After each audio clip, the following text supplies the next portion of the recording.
lunes estamos de vuelta y como lo habíamos anunciado, damos la más cordial bienvenida al abogado Jaime Nebot, alcalde de la ciudad de Guayaquil, quien nos honra con su presencia. Buenas noches, señor alcalde, bienvenido. Luisa, buenas noches y cordiales buenas noches a los televidentes.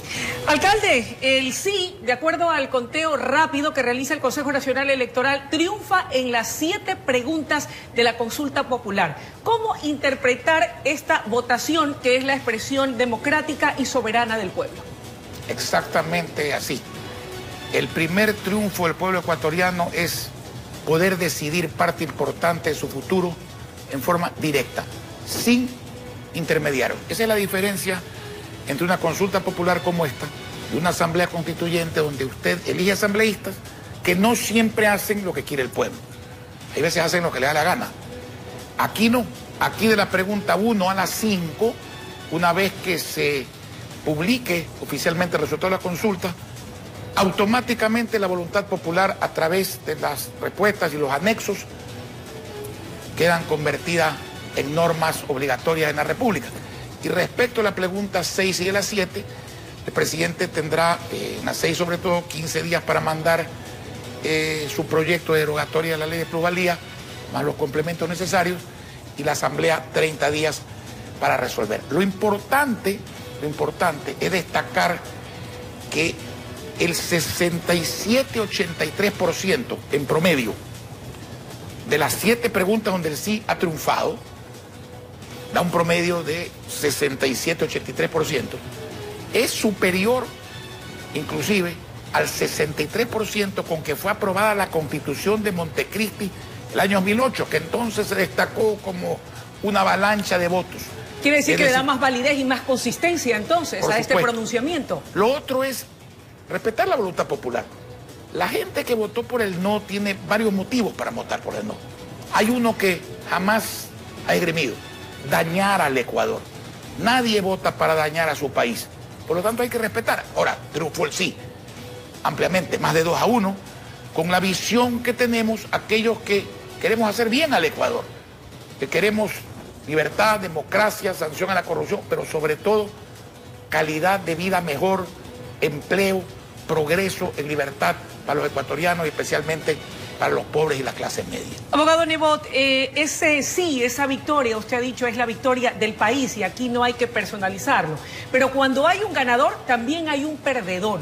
¿Quién pierde en esa votación de un 30% que ya algunos se la atribuyen, ¿verdad?, a personajes de la política nacional? Bueno, usted sabe que yo soy muy peculiar en mi forma de ser y en mis análisis.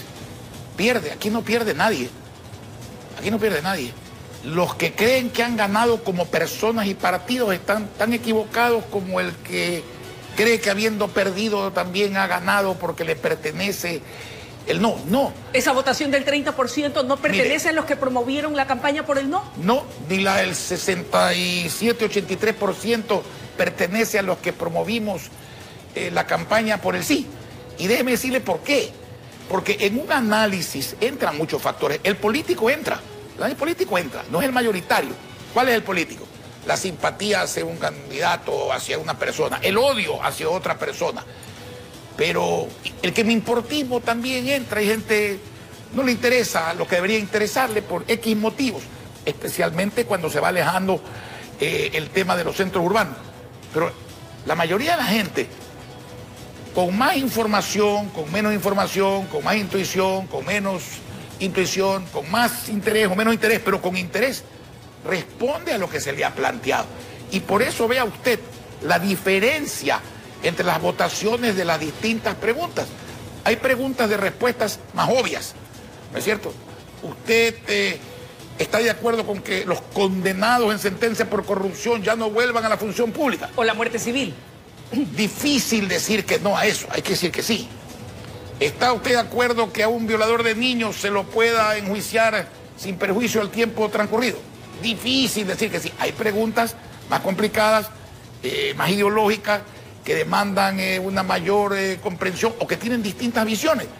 Pero el pueblo ecuatoriano no es un hato de ganado que vota sí porque unos políticos le dicen que vote sí y que vota no porque otros políticos le dicen que vote no. Así que aquí no hay pérdida ni ganancia de ningún político, de ningún partido político. Esa es mi apreciación. aquí hay una ganancia de la democracia y dentro de la democracia hay un claro y rotundo triunfo 2-1 de los que están de acuerdo con que había que responder que sí a las preguntas, no al mandato de los políticos. No. Abogado Nebot, el presidente de la República, Lenín Moreno, tras darse a conocer estos virtuales resultados que dan este triunfo al sí, dijo que esto también obliga a todos los actores políticos a renovarse, a remozarse. ¿Está usted dispuesto a asumir ese compromiso como representante de una de las tiendas políticas con mayor historia y más importantes del país? Yo siempre estoy actualizándome y renovándome, salvo en asuntos inalterables como los valores. Aquí, por ejemplo, hay que arrimar el hombro por la unidad del país para sacar adelante al Ecuador, mejorar la calidad de vida de la gente, especialmente en lo económico, sin distingos, creo yo, políticos y peor politiqueros. ¿Cómo? Cuando hay iniciativas ajenas, aunque vengan de adversarios, que son buenas para el pueblo ecuatoriano, hay que decir que sí sin condiciones, pero al mismo tiempo cuando vengan las que no son convenientes, vengan de amigos o de adversarios, hay que decir que no. O sea, la unidad no implica coincidencia en todo, pero tampoco implica volver a lo anterior, ese concepto arcaico de oposición. Oposición es cuando el gobierno al que yo no pertenezco dice que es de día y es de día, yo digo que no, que es de noche, porque soy opositor. No, uno se opone a las cosas que debe oponerse porque creen que hacen daño a la gente, especialmente a los pobres y a la clase media. Si las propuso uno, mejor. Si no las propuso, hay que apoyar. Pero cuando las cosas hacen bien, definitivamente, no hay que apoyar el no, sino que hay que apoyar el sí. Hay que decir, sí, vamos a estar de acuerdo con esto, propóngalo quien no proponga porque hace bien a la gente. Usted dijo en reiteradas oportunidades que no volvería a candidatizarse y con este sí en la segunda pregunta que pues dejaría sin efecto la reelección indefinida. Muchos guayaquileños nos preguntamos cuál va a ser la suerte y el destino que corra Guayaquil, sobre todo aquellos que creyeron en la administración social cristiana liderada por usted y que han visto cambios, progreso y desarrollo en la ciudad. ¿Qué va a pasar con nuestra ciudad? Según las encuestas serias son como el 89%, 89 de cada 100 personas. ¿Qué va a pasar? Es muy sencillo. El pueblo de Guayaquil, en la nueva elección para alcalde, etcétera, va a tener que escoger entre 4 grupos.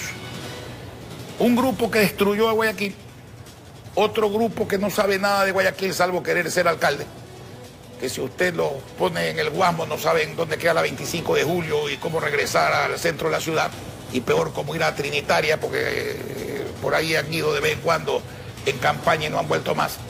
Otro grupo que hizo ciertas cosas buenas, pero que ha hecho muchas cosas malas. Y otro sector que ha hecho muchísimas cosas buenas durante muchos años, con errores que también hemos cometido. ¿Por quién cree usted que va a votar el pueblo de aquí? Seguramente por quien ha demostrado que conoce de la problemática de la ciudad y ha hecho obras por la ciudad. Yo también creo lo mismo y además me voy a preocupar de estar en esa campaña para darle ese mensaje a mis compatriotas que residen aquí. ¿Y ya tiene la candidata o el candidato? Todavía hay figuras no, importantes. Sí, hay figuras importantes que están legítimamente aspirando a ese espacio. La persona que más posibilidades tenga de ganar, porque todas tienen idoneidad y formación y virtudes, esa será la persona que sea candidata. Pero todavía no lo han decidido. Todavía no, ni lo vamos a decidir muy pronto, todavía falta mucho tiempo para eso. Pero definitivamente al pueblo hay que orientarlo, esa es mi obligación. El pueblo puede acertar o equivocarse, ese es su derecho. Si se equivoca y pone en riesgo lo que ha ganado, que se puede perder o se puede desmejorar, las consecuencias no las va a pagar el candidato. Ese se fuga, sale por la puerta estrecha, el pueblo paga las consecuencias. Y si se acierta, no se va a beneficiar el candidato, se va a beneficiar el pueblo guayaquileño, que aunque parezca que ha avanzado mucho y ha avanzado, al punto de que hoy Guayaquil vuelve a recuperar en plena crisis el ser la ciudad y la provincia del Guayas la que más mejoró su economía y más aporta al progreso del país. Definitivamente ese pueblo sabe dónde ir, sabe qué es lo que necesita y tendrá los beneficios del caso. Pero eso es algo que el pueblo tiene que decidir. Yo soy muy respetuoso de la democracia. Yo no creo que las personas están dispuestas a perder lo que han logrado, porque hay mucho más por lograr. aunque parezca difícil lograr más, yo no quiero decir que esto recién empieza, como dije al principio, pero esto todavía no termina. Vivir bien no termina. Hay muchas formas de vivir bien. Y eso es lo que tiene que lograr el próximo alcalde. Sin egoísmo. Hay gente que dice, ojalá el que venga no me supere. Yo en eso creo lo que quiero respecto de mis hijos. A mí me gusta que mis hijos me superen, que sean mejor que yo.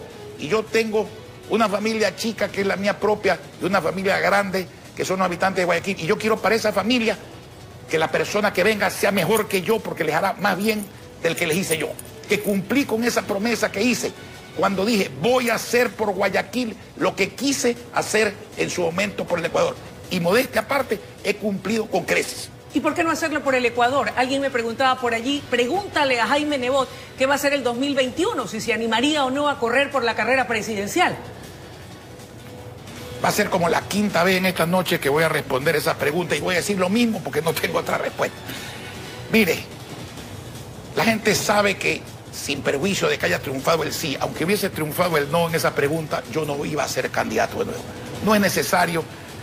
Yo creo en una reelección, no creo en la eternidad en determinados cargos para una misma persona. Decía y contaba que desde que eso se sabe, tengo personas que quieren que sea presidente de Barcelona, muchas personas que quieren que sea presidente de la República. Yo hasta que me muera seguiré siendo un gran servidor público. ¿Desde donde esté? De donde esté. No necesariamente para eso tengo que tener un puesto público. Para servir, usted, los empresarios, todo el mundo que cumple con su deber, sirve. Y para eso hay que vivir, para servir. Lo demás no sirve. El cambio del país que empieza con lo que ha sido ese pronunciamiento popular, ese cambio que de alguna manera se puede interpretar en la votación del pueblo, ¿se puede lograr per se el sí en la consulta popular o ahora sí llega el momento de acciones concretas una vez que se ha escuchado el sentir del pueblo en las urnas? El momento de acciones concretas es siempre. De acciones concretas positivas, porque para las negativas mejor es que no venga nunca. La consulta hay que implementarla, ya le dije cómo. Ahora llega el momento de implementar confianza, seguridad jurídica, estímulos, los dólares para mantener la organización, para que el Estado tenga una caja económicamente solvente que pueda hacer obra y servicios para la gente pobre, como lo hemos hecho en Guayaquil en plena crisis, que con los impuestos más bajos del país tenemos un presupuesto altísimo dedicado en 85% a servir a los pobres. Eso se puede, hay que hacerlo. ¿Se puede implementar en el resto del territorio ecuatoriano? Si se pudo en Guayaquil, se puede implementar en cualquier parte. Hay que hacerlo. ¿Cómo? Vuelva usted en materia de seguridad jurídica a poner el arbitraje internacional para que la gente invierta, amplíe la frontera del empleo con modalidades nuevas de contratos parciales, obviamente atados al salario mínimo y a la afiliación al Seguro Social para que los jóvenes tengan chance, reduzca el tamaño del Estado que es obeso, no votando gente, sino votando gastos superfluos, millonarios, innecesarios, infamantes, a través de los cuales se ha dilapidado gran parte de una fortuna que debió emplearse mejor. Transforme las alianzas públicas privadas en reales herramientas de desarrollo, no en una maraña de papeles. Si mañana el gobierno quiere decir no a una inversión, diga no, pero rápido. Y si quiere decir sí, concrétela rápido. Porque este no es el último rincón del mundo donde se puede invertir. Es difícil, inclusive, invertir aquí. A eso es que hay que dedicarse. Pero eso hay que hacerlo, no hay que decirlo. Y dentro de ese contexto, ¿cuál va a ser el rol del abogado Jaime Nebot como seguir líder del Partido impulsando eso? No, ¿Estará usted vigilante de que los resultados que el pueblo esgrimió en la consulta se cumplan? A mí la palabra líder no me gusta. Hay unos que sueñan con ser líderes y se la ponen como pijama de noche y como traje en el día. Yo seguiré haciendo lo que sé hacer, lo que quiero hacer y lo que debo hacer, luchando por el bienestar de mis conciudadanos, dando ejemplo en lo que hago y proponiendo cosas concretas que nos lleven a eso. Muchísimas gracias por su a presencia esta noche. Amables televidentes.